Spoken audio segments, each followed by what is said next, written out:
The sound of a hand striking flesh echoed through the first-class cabin like a gunshot.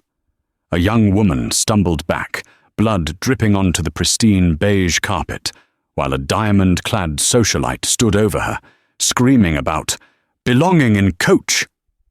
For 10 seconds nobody moved. The silence was deafening, but Beatrice Calloway didn't know that the girl she had just assaulted wasn't just a scholarship student or a lucky upgrade. She was the one person on Earth who could end Beatrice's entire career with a single phone call. What happened next wasn't just justice, it was total destruction. The air inside the exclusive Sapphire Lounge at JFK Airport smelled of expensive espresso and old money. It was a space designed to separate the elite from the masses, a sanctuary of glass and leather where the problems of the world, delays, overcrowding, poverty, did not exist. Beatrice Calloway sat in the corner of the lounge, her posture rigid, sipping a glass of sparkling water with a slice of lemon that she had sent back 3 times because the rind looked tired. At 45, Beatrice was a woman who wore her wealth like armor. Her blonde hair was sprayed into an immovable helmet of perfection, and her suit was a custom Chanel that cost more than most people's cars. She was the wife of Richard Calloway, a real estate mogul whose name was plastered on half the skyscrapers in Manhattan. In Beatrice's mind, this made her American royalty. She checked her diamond-encrusted watch and tapped her manicured nails on the table. "Excuse me," she snapped at a passing server. "My flight to London. Flight 902. Is it boarding yet?" I specifically requested pre-boarding to avoid the common traffic. "We are preparing the gate now, Mrs. Calloway," the server said, forcing a polite smile. "Just a few more minutes." Beatrice huffed, rolling her eyes. She hated waiting. Waiting was for people who flew economy. She turned her attention to the rest of the lounge, scanning the room with a critical eye. She liked to assess her fellow travelers, categorizing them instantly. Old money, new money, pretender, staff. Her gaze landed on a young black woman sitting 2 tables away. The girl, Beatrice guessed she was no older than 22, looked entirely out of place in the Sapphire Lounge. She was wearing a simple grey hoodie, loose-fitting jeans, and beat-up sneakers. Her hair was pulled back in a messy bun, and she was typing furiously on a laptop that was covered in colourful stickers. Beatrice frowned. Staff, she decided immediately. Or perhaps someone who had snuck in. The girl, whose name was Sasha, reached for her backpack, a worn canvas thing that looked like it had survived a war zone, and pulled out a bottle of water. She took a sip, her eyes never leaving her screen. Beatrice felt a surge of irrational irritation. The Sapphire Lounge was a place of elegance. It was a place for people who understood the rules of high society. Allowing someone who looked like that into the lounge ruined the aesthetic. It devalued the experience for paying members like herself. Beatrice stood up, smoothing her skirt, and walked over to the concierge desk. "Mrs. Calloway?" the concierge asked, bracing himself. "Yes," Beatrice said, her voice dripping with icy condescension. I wasn't aware that the standards of the Sapphire Lounge had been lowered to allow custodial staff to take breaks in the guest area. The concierge looked confused. "I beg your pardon?" Beatrice gestured vaguely toward Sasha. "That girl, the one in the rags. She's obviously not a member. She's bringing down the tone of the entire room. I'd like her removed. I pay $20,000 a year for this membership, and I expect a certain caliber of company." The concierge glanced at Sasha, who was still typing away, completely oblivious to the venom being directed at her. He looked back at Beatrice, his expression unreadable. "Mrs. Calloway, that is Ms. Washington. She is a verified guest with a first-class ticket on Flight 902, same as you." Beatrice let out a sharp, incredulous laugh. A first-class ticket? Don't be ridiculous. Look at her. She probably stole it, or she's using some charity miles. Or maybe she's an employee of the airline, flying non-rev. Regardless, she doesn't belong here. Ms. Washington's credentials are in order, the concierge said firmly. Is there anything else I can help you with? Beatrice's face flushed pink. She wasn't used to being told no. She wasn't used to being contradicted. In her world, if she didn't like something, she complained, and it was removed. Fine, Beatrice hissed. But if she sits near me on the plane, I will be having a word with the captain. It's a security risk, letting street people into the premium cabins. She spun around and marched back to her seat, glaring daggers at Sasha. Sasha, for her part, hadn't noticed a thing. She was too busy coding. The lines of text on her screen were complex, a symphony of logic and syntax that only a handful of people in the world could understand. She adjusted her glasses and took a deep breath. She was tired. She had been working for 48 hours straight to finish the patch for the mainframe of Cyberdyne Systems, the cybersecurity firm she had founded in her dorm room 3 years ago. She wasn't thinking about her clothes. She wasn't thinking about the woman glaring at her. She was thinking about sleep. She had treated herself to a first-class ticket to London for a tech conference, desperate for the lie-flat bed so she could crash the moment they hit cruising altitude. Sasha closed her laptop and rubbed her temples. She felt eyes on her. She looked up and locked eyes with Beatrice. The older woman didn't look away. Instead, Beatrice gave her a look of such profound, unfiltered disgust that Sasha actually flinched. It was a look that said, "You are dirt." Sasha sighed and looked down. She was used to it. Being a young black woman in the tech world meant she was constantly underestimated, constantly scrutinized, and often dismissed. She had learned long ago that engaging with people like Beatrice was a waste of energy. Just get on the plane, Sasha told herself. Put on your noise-cancelling headphones and sleep. But as the boarding announcement chimed over the intercom, Sasha had a sinking feeling in her stomach. The universe, it seemed, had other plans. The walk down the jet bridge was cold. Beatrice Calloway made sure she was the first person in the queue for Group 1. She held her Louis Vuitton carry-on like a weapon, pushing past a businessman who wasn't moving fast enough. "Priority boarding," she announced to no one in particular, flashing her boarding pass at the flight attendant. "Seat 2A. "Welcome aboard, Mrs. Calloway," the flight attendant, a kind-faced woman named Sarah, said. "Let me help you with your bag." "I can handle it," Beatrice snapped, yanking the bag away. She hated when people touched her things. She marched onto the plane. The first-class cabin of the Boeing 777 was luxurious. Spacious pods with leather seats, massive entertainment screens, and fresh flowers in small vases. Beatrice found Seat 2A, a window seat on the left side. She began the ritual of settling in, taking off her coat, arranging her pillows, and sanitizing the armrests with a wet wipe she had brought from home. She was just stowing her bag in the overhead bin when she heard footsteps behind her. "Excuse me," a soft voice said. Beatrice froze. She knew that voice. She turned around slowly. It was the girl, the one in the hoodie. Sasha. Sasha was holding her boarding pass and looking at the seat directly across the aisle. Seat 2D. "I think that's my seat," Sasha said politely, gesturing to the pod next to Beatrice's. Beatrice stared at her. It wasn't just that the girl was on the plane, it was that she was right there, in her personal space, in her eye line. "You have got to be kidding me," Beatrice muttered loud enough for Sasha to hear. Sasha paused, her backpack slung over one shoulder. "I'm sorry." "I said," Beatrice raised her voice, turning fully to face her.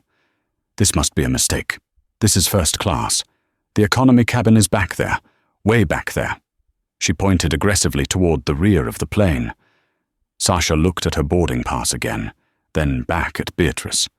Her expression remained calm, though her heart rate was starting to pick up. "I know where economy is, Mom. My seat is 2D, right here." "Let me see that," Beatrice demanded, reaching out and snatching the boarding pass from Sasha's hand before she could react. "Hey," Sasha protested. Beatrice scanned the ticket, her eyes narrowing. Sasha Washington, seat 2D, first class. It was legitimate. But in Beatrice's mind, legitimacy was subjective. Facts didn't matter as much as her feelings, and she felt that this girl didn't belong. She shoved the ticket back at Sasha. Well, clearly the airline standards have collapsed completely. I suppose they're giving away seats in cereal boxes now. Sasha took a deep breath, retrieving her ticket. "I paid for this seat, just like you did. Now, if you could please move, I need to put my bag up." Beatrice stood her ground, blocking the aisle. The overhead bin above seat 2D was open, but Beatrice's Louis Vuitton took up the center of it. "That bin is full," Beatrice lied. "My bag is delicate. It needs space. You'll have to check yours." Sasha looked at the bin. There was plenty of room. Beatrice's bag was small. "There's space right there next to your bag," Sasha said, stepping forward. "I just have a backpack." "Don't you dare touch my property," Beatrice shrieked, throwing her hand out to block Sasha. The commotion drew the attention of the flight attendant, Sarah, who hurried over. "Is everything all right here, ladies?" Sarah asked, her voice soothing but firm. "No, it is not," Beatrice declared, pointing a manicured finger at Sasha. "This person is trying to jam her filthy rucksack against my Louis Vuitton. It's a $4,000 bag. I won't have it scratched by her garbage." Sarah looked at Sasha's backpack. It was worn, yes, but clean. "Mrs. Calloway, the bins are shared space. There is plenty of room for both items. Let me assist." Sarah reached for Sasha's bag. "Here, Miss Washington, let me—" "I don't want her bag near mine," Beatrice shouted, her voice rising an octave. "Move it to another bin. Move her to another seat.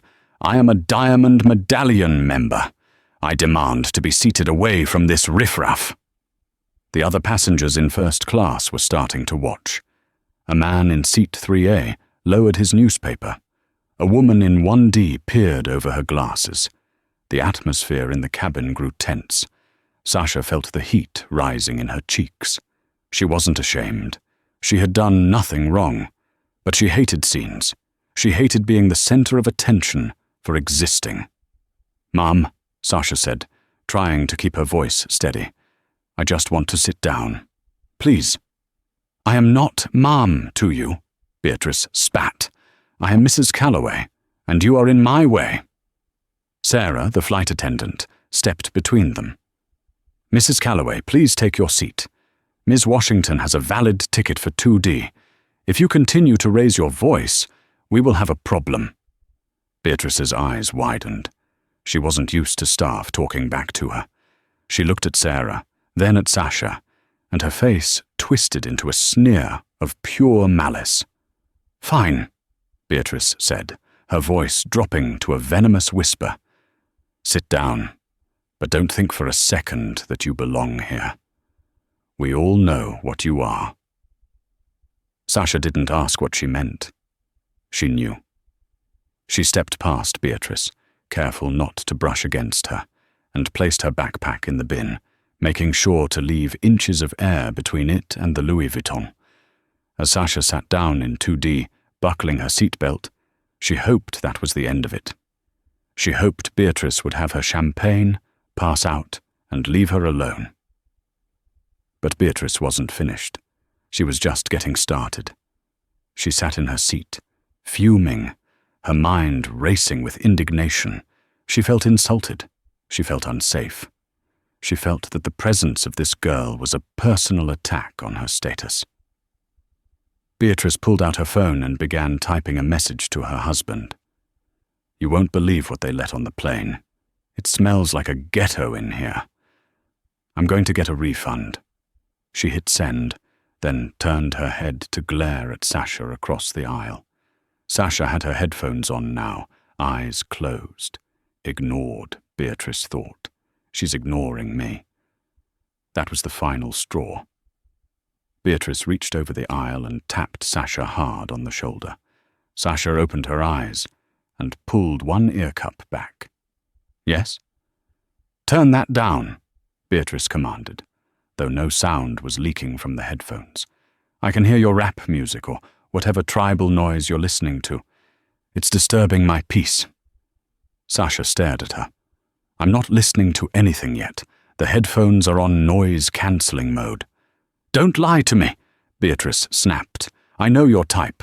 Loud, obnoxious, no respect for others." "My type?" Sasha asked, her voice hardening. "And what type is that, Mrs. Calloway?" Beatrice leaned in, her eyes glinting with cruelty. "The type that should be serving my drinks, not sitting next to me drinking them." The cabin went quiet. The man in 3A gasped audibly. Sasha unbuckled her seatbelt. She had taken enough. She wasn't going to sit there and be abused for 7 hours. She stood up to find the flight attendant again. But as she stood, Beatrice stood too, blocking her path. "Oh, no, you don't," Beatrice said. "You're not going to run and play the victim now."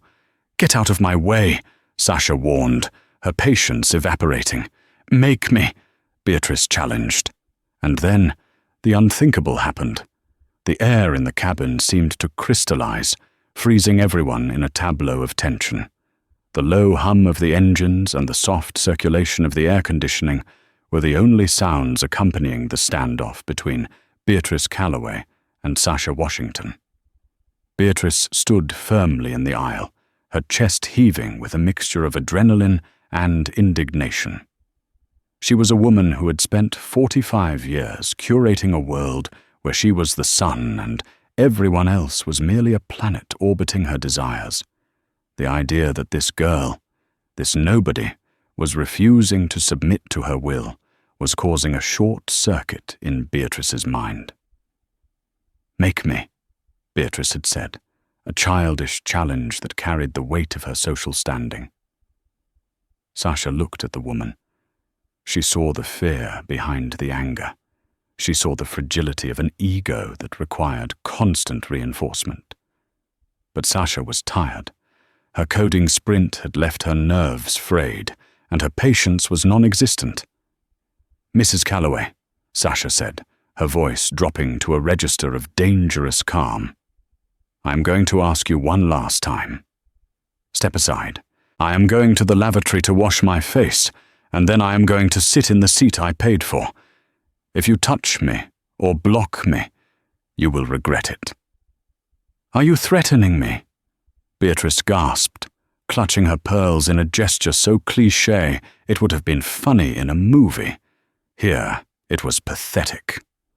"Did you hear that?"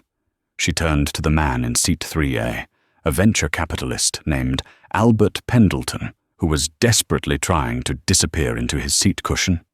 "She threatened me. I feel threatened." Sasha stepped forward. She didn't shove Beatrice. She didn't raise her hands. She simply occupied the space that was rightfully hers, forcing Beatrice to either move or initiate contact. Beatrice chose violence. As Sasha tried to squeeze past, turning her shoulder to minimize contact, Beatrice panicked. She felt her territory being invaded. Instinct, the instinct of a cornered animal who believes itself to be a queen, took over. Beatrice's hand shot out.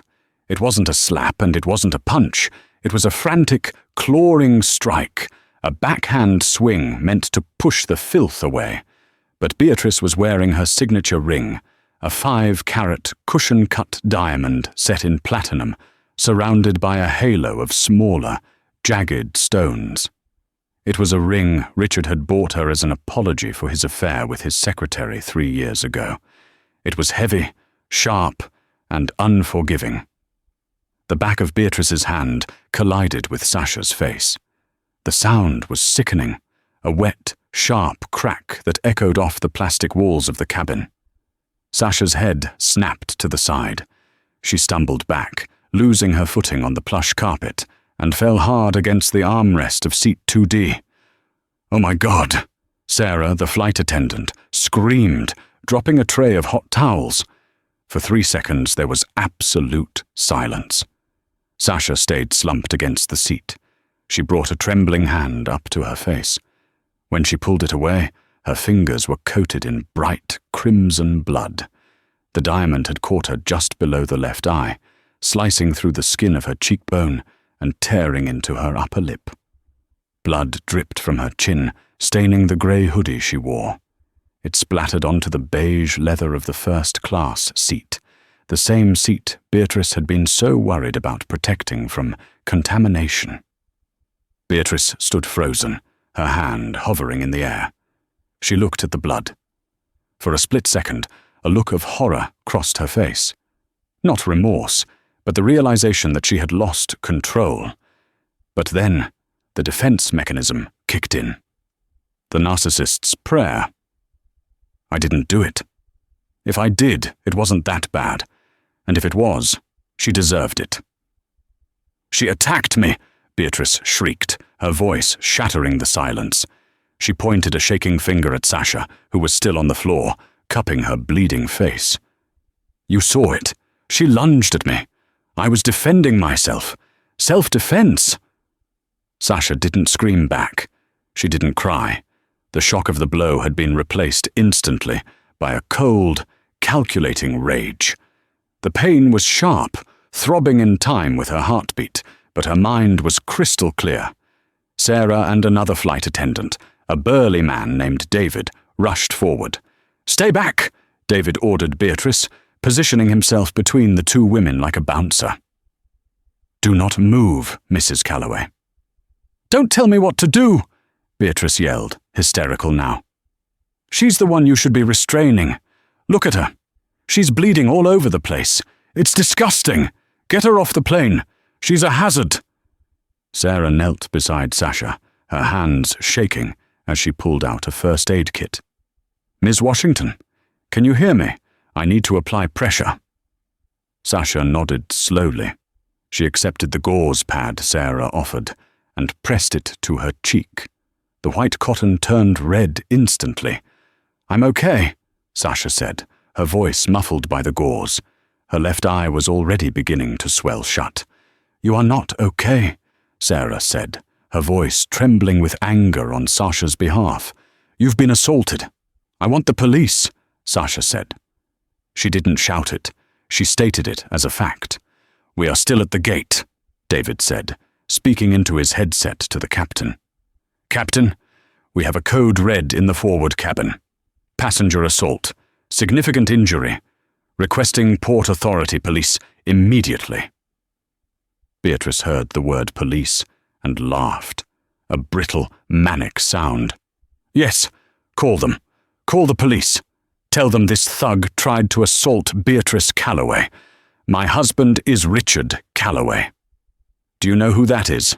He plays golf with the police commissioner. When they get here, you're going to be in handcuffs, little girl."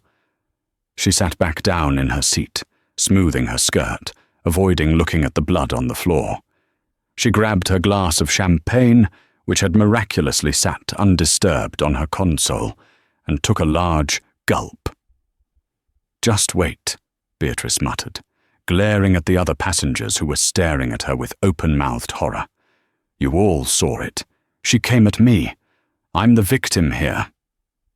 Albert Pendleton in 3A finally spoke up. His voice was shaky. "Lady, you just hit her in the face while she was standing still." Beatrice whipped around. "Shut up! You don't know what you saw. You're probably one of them, too." The cabin fell silent again. The air was thick with the copper smell of blood and the electric charge of impending doom. Sasha sat up, allowing Sarah to help her into her seat. She kept the gauze pressed to her face. With her free hand, she reached into her pocket and pulled out her phone. "Ms. Washington, you shouldn't," Sarah started. "I'm not making a call yet," Sasha said calmly. "I'm unlocking it." Sasha tapped the screen. She wasn't calling 911. The crew had already done that. She was opening an app that monitored the server logs of her company. But she wasn't checking code. She was checking a contact list, a very specific, encrypted contact list. She found the number she needed. She didn't dial it yet. She just stared at it. Richard Calloway. Personal cell. She waited. 10 minutes felt like 10 years. The plane's door, which had been preparing to close, remained open. The cold air from the jet bridge drifted in, mixing with the tense atmosphere of the first-class cabin. Beatrice Calloway had spent the 10 minutes texting. She was furiously typing messages to her husband, to her lawyer, and to her Ladies Who Lunch group chat. Text to Richard. Emergency at JFK. Some junkie attacked me on the plane. Crew is useless. Police coming. Call the commissioner ASAP. I want this girl buried. Love, B. She felt confident. In Beatrice's experience, the police were friends. They were the people who kept the riffraff away from her gated community in Greenwich. They were the ones who escorted her husband's motorcade. She was a wealthy, white woman in a Chanel suit. The girl was a young, black woman in a hoodie.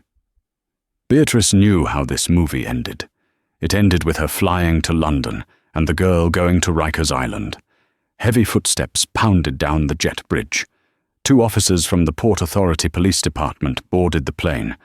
They were large men, their faces grim, hands resting near their belts. "Who called it in?" the lead officer asked, scanning the cabin. David, the flight attendant, stepped forward. "I did, officer. Physical assault. Seat 2A and 2D. Beatrice stood up immediately, flashing her most charming, victimized smile. "Officers, thank God you're here. It's been terrifying, truly terrifying." She pointed a manicured finger at Sasha, who was still sitting in 2D, the bloody gauze pressed to her face. "That woman," Beatrice said, her voice trembling with practiced theatricality. "She refused to take her seat. She was aggressive. I tried to calm her down, and she lunged at me. I had to defend myself. I'm very shaken. I'd like to file charges for assault and emotional distress." The officers looked at Beatrice. Then they looked at Sasha. Sasha slowly lowered the gauze. The reveal was shocking. Her cheek was sliced open, a jagged cut about 2 inches long. Her lip was split. Her eye was rapidly turning a deep, angry purple. Blood had dried in a streak down her neck. The lead officer, whose name tag read SGT. Mitchell winced. He had seen bar fights with less damage than this. He looked back at Beatrice. "You did that in self-defense, ma'am?" Well, I have a heavy ring," Beatrice stammered, twisting the diamond on her finger. "I pushed her away. If she got cut, it's her own fault for having such thin skin. She shouldn't have been in my face." Sergeant Mitchell looked at the floor. He saw the blood droplets. He looked at the distance between the seats. "Ma'am," Mitchell said to Sasha, "can you tell me what happened?" Sasha didn't stand up. She spoke clearly, her voice steady despite the swelling in her lip. "I was boarding. I tried to put my bag in the bin. She blocked me. She verbally abused me. When I tried to pass her to get to the restroom, she backhanded me across the face with that ring." "Liar!" Beatrice shrieked. "She's lying. Look at her. Does she look like she belongs here? She's probably high." Sergeant Mitchell held up a hand to silence Beatrice. He turned to the other passengers. "Did anyone see the altercation?" Every hand in first class went up. "I saw it," Albert in 3A said, standing up. "The young lady didn't do a thing. She was trying to get away. That woman," he pointed at Beatrice, "hit her. Hard, unprovoked. It was vicious." "I saw it too," the woman in 1D said. "It was a hate crime, plain and simple. She was screaming racial slurs before she hit her." Beatrice's face went pale. The narrative was slipping away from her. They're lying. They're all conspiring against me. Do you know who I am? I am Mrs. Richard Calloway." Sergeant Mitchell's expression hardened. He didn't care about Richard Calloway. He cared about the fact that he had a cabin full of witnesses and a victim with a lacerated face. "Mrs. Calloway," Mitchell said, his voice dropping an octave, "I'm going to ask you to step off the aircraft." "Excuse me?" Beatrice laughed, a high-pitched, nervous sound. "I am not going anywhere. I have a flight to catch. Take her off. She's the one bleeding everywhere. It's a biohazard." "You are under arrest for assault causing bodily harm," Mitchell said, reaching for his handcuffs. "Step into the aisle. Now." Beatrice recoiled as if he had slapped her. "You can't arrest me. My husband owns this city. I will have your badge. I will have your job." She scrambled for her phone. "I'm calling Richard. You're done. You are so done." Sasha, who had been watching this quietly, finally moved. She stood up. She winced as the change in pressure throbbed in her cheek. "Actually," Sasha said, her voice cutting through Beatrice's hysteria, "I think I should be the one to call Richard." Beatrice froze. She looked at Sasha, really looked at her, for the first time. "You? You don't know my husband. You're nobody." Sasha didn't respond to her. She tapped the screen of her phone and hit the speaker button. The volume was turned all the way up. Ringing. Ringing. "Hello?" The voice on the other end was unmistakable. It was the deep, gravelly baritone of Richard Calloway. Beatrice's mouth dropped open. "Richard," Sasha said. Her tone wasn't submissive. It was the tone of a peer or a superior. "Sasha!" Richard's voice shifted instantly from professional to panicked. "Sasha, why are you calling? Is the deal okay?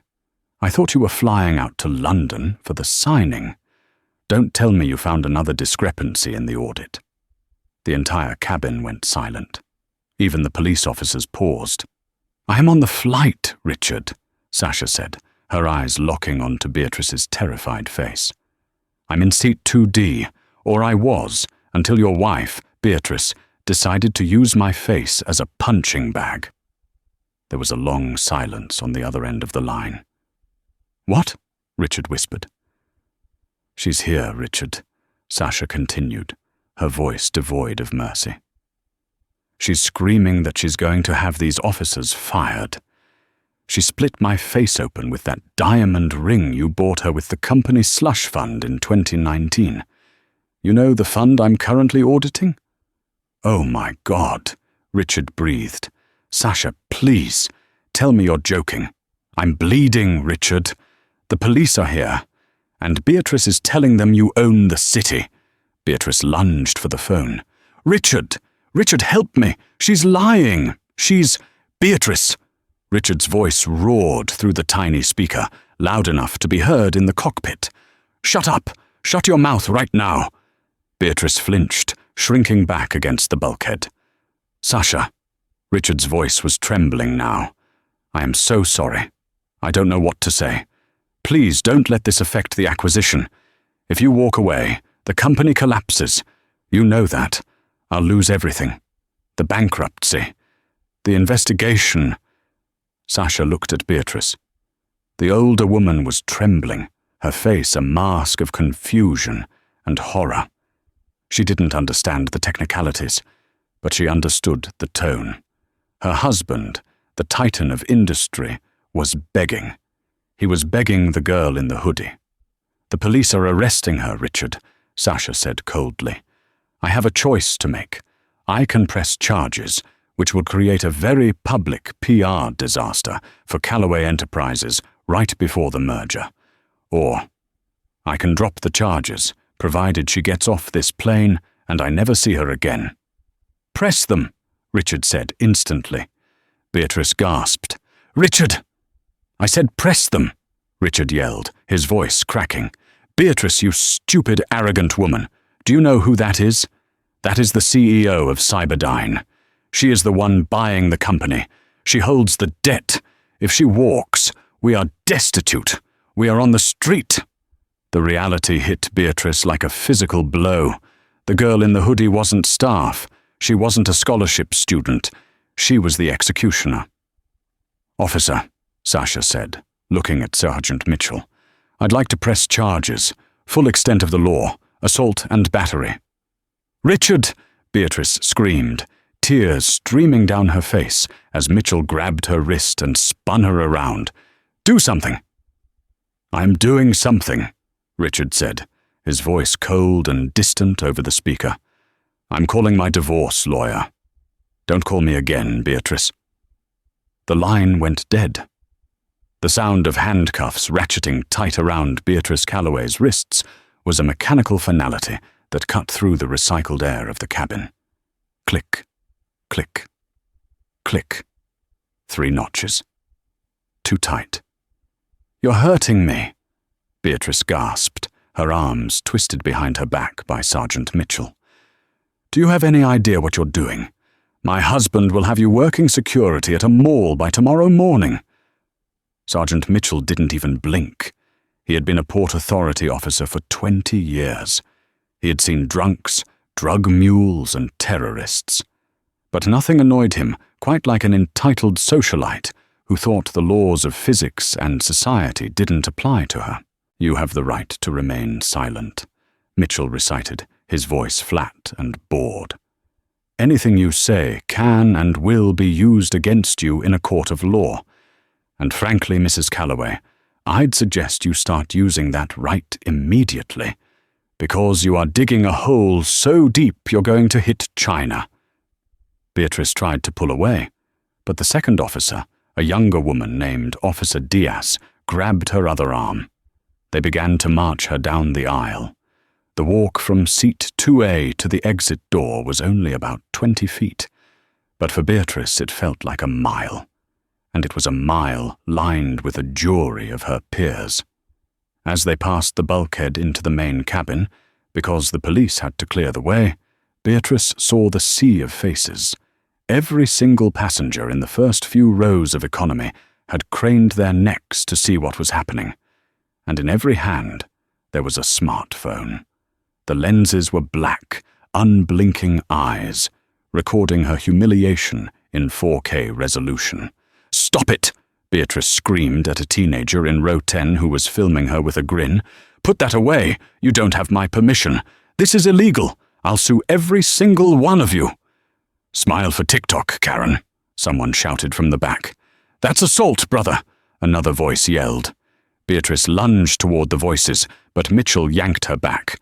"Keep moving." She looked back toward the first-class cabin one last time. She wanted to see Richard bursting through the door to save her. She wanted to wake up and realize this was a bad dream brought on by mixing Xanax and Chardonnay. But all she saw was Sasha Washington. Sasha was still sitting in seat 2D, surrounded by paramedics who had just boarded. A medic was carefully cleaning the blood from her cheek. Sasha wasn't looking at Beatrice. She was looking at her laptop, which she had reopened. She was typing with one hand while the medic worked on her face. The dismissal was absolute. Beatrice Calloway, the queen of the social circuit, the woman who commanded boardrooms just by walking in, was now less important to Sasha than a spreadsheet.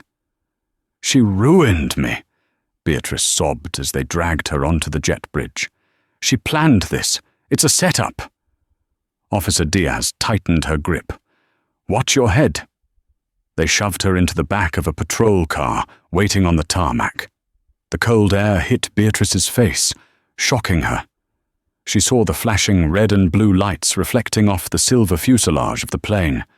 It was a spectacle. Ground crew were watching. Baggage handlers were watching.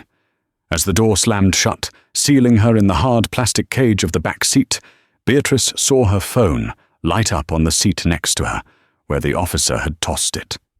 It was a notification from Twitter. Then another. Then another. Her screen began to scroll rapidly, a waterfall of alerts. Sanat Fly High NYC. Just watched a lady get dragged off flight 902 for punching a girl in the face. Video coming soon. Sharkta crazy. Notcha airport drama. Albert Pendleton VC. Unbelievable scene in first class today. Beatrice Calloway, yes, Richard's wife, just assaulted a young tech CEO. It was brutal. Police involved. Beatrice stared at the name. Albert Pendleton. The man in seat 3A. He had tweeted it. He had named her. Her heart hammered against her ribs like a trapped bird. Richard will fix it, she told herself. Richard always fixes it. He has a PR team. They'll scrub the internet. They'll pay the girl off. It will be fine.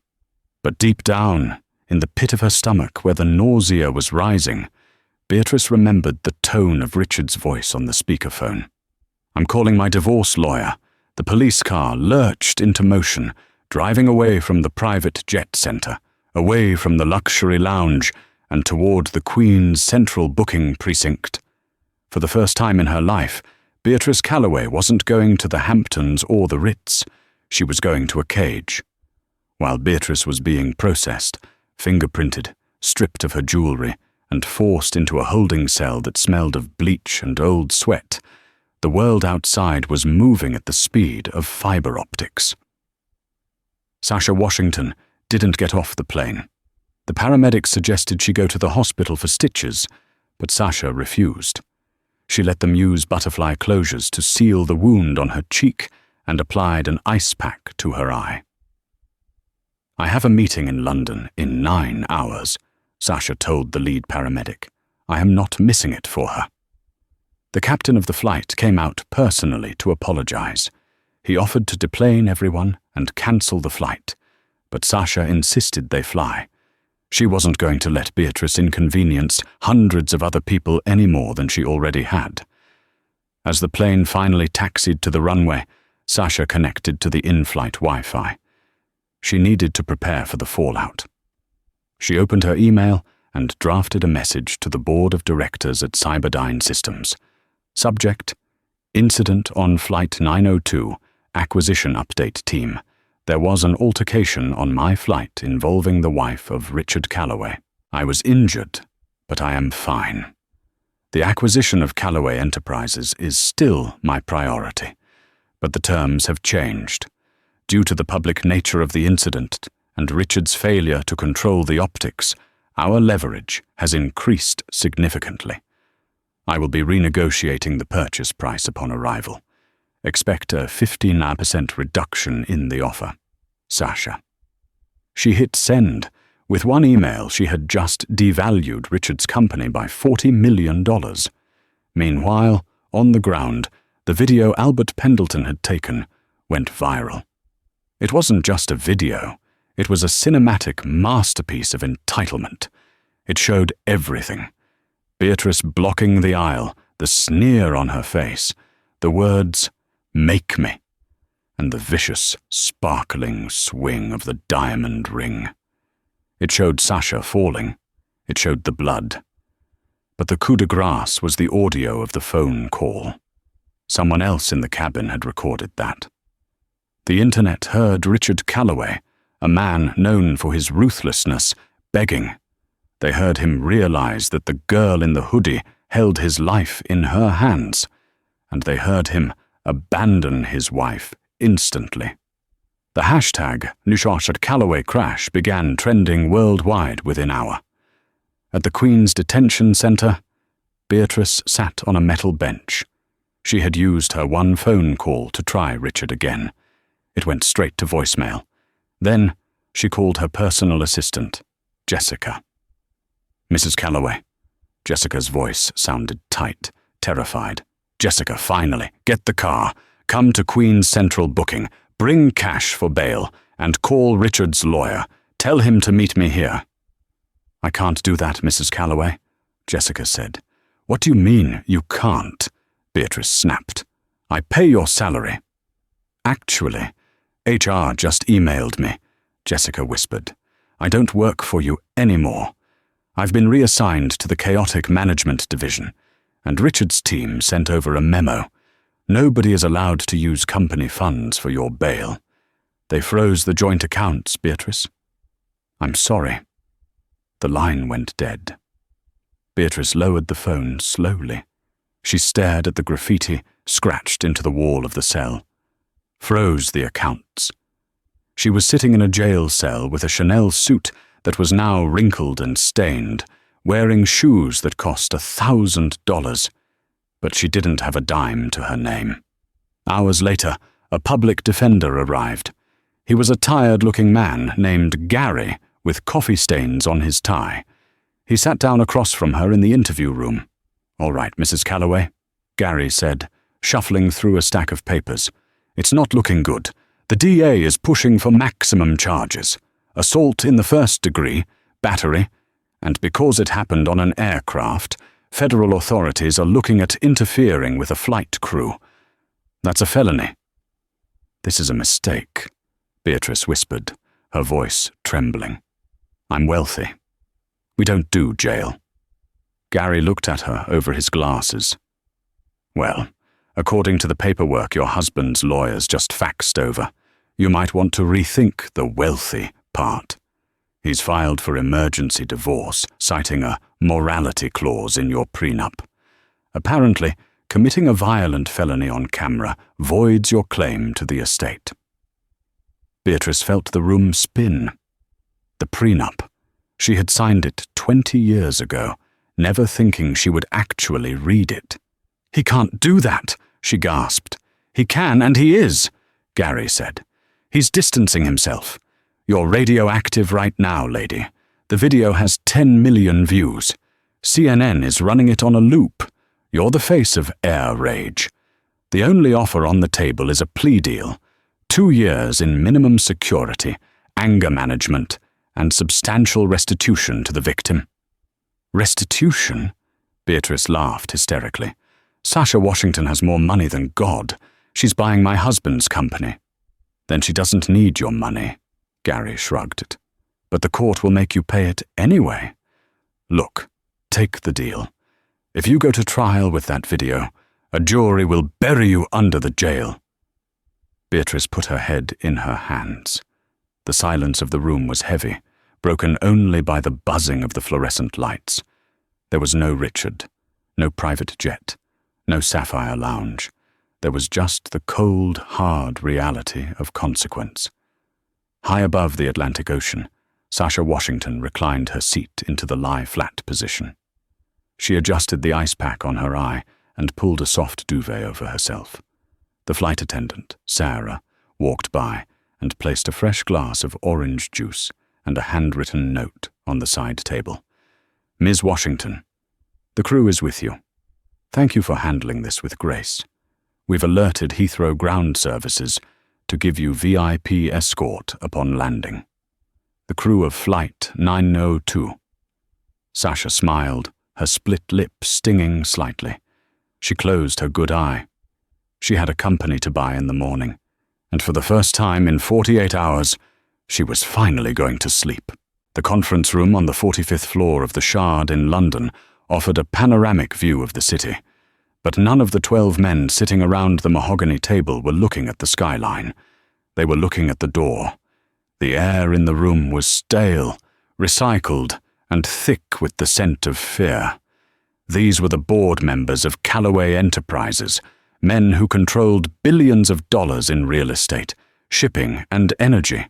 Usually, they were the predators. Today, they were the prey. Richard Calloway sat at the head of the table. He looked 10 years older than he had 24 hours ago. His usually immaculate silver hair was disheveled, his eyes were bloodshot, and his tie was loosened. He hadn't slept. He had spent the entire flight from New York on his private jet, screaming at lawyers, PR firms, and his soon-to-be ex-wife's criminal defense team. The damage was catastrophic. The video of Beatrice assaulting Sasha had been viewed 40 million times. The hashtag #AltYourCalloway crash was still the #1 trending topic globally. Calloway Enterprises stock had plummeted 18% in pre-market trading. The banks were calling in loans. The sharks were circling. And the biggest shark of all was about to walk through the door. "She's 5 minutes late," one of the board members, a nervous man named Jenkins, muttered. "Is she even coming? Maybe she's backing out." "She's not backing out," Richard said, his voice a gravelly rasp. "She smells blood. She's coming to finish us." The heavy double doors swung open. The room went silent. Sasha Washington did not look like a corporate raider. She was wearing a fresh, sharp black blazer over a white t-shirt, tailored slacks and combat boots. But it was her face that commanded attention. The butterfly stitches on her cheek stood out starkly against her skin. Her left eye was swollen, the bruising a vivid landscape of purple and black. Her lip was still slightly puffy. She looked like she had just walked out of a street fight, but she walked with the stride of a queen. She was flanked by 3 lawyers from a top London firm, all of them carrying thick binders. She didn't say a word. She walked to the opposite end of the table, facing Richard. She didn't sit down. She took her backpack, the same worn canvas backpack that Beatrice had tried to ban from the overhead bin, and set it on the table with a heavy thud. "Gentlemen," Sasha said. Her voice was calm, clear, and utterly terrifying. "I believe you have something of mine." Richard cleared his throat, standing up slowly. He tried to summon his old authority, the charisma that had built an empire, but it flickered and died. "Sasha, Ms. Washington, first, let me express on behalf of myself and the company how deeply sorry we are for the incident on the plane. Beatrice's actions were indefensible. We are prepared to offer a substantial settlement separate from the acquisition deal to avoid any legal unpleasantness." Sasha looked at him. She didn't blink. "You can sit down, Richard." It wasn't a suggestion. It was an order. Richard froze, his face flushed red. He looked around the table. The other board members looked away. They knew who the new boss was. Richard slowly sank back into his chair. "There will be no settlement," Sasha said, unzipping her backpack and pulling out a laptop.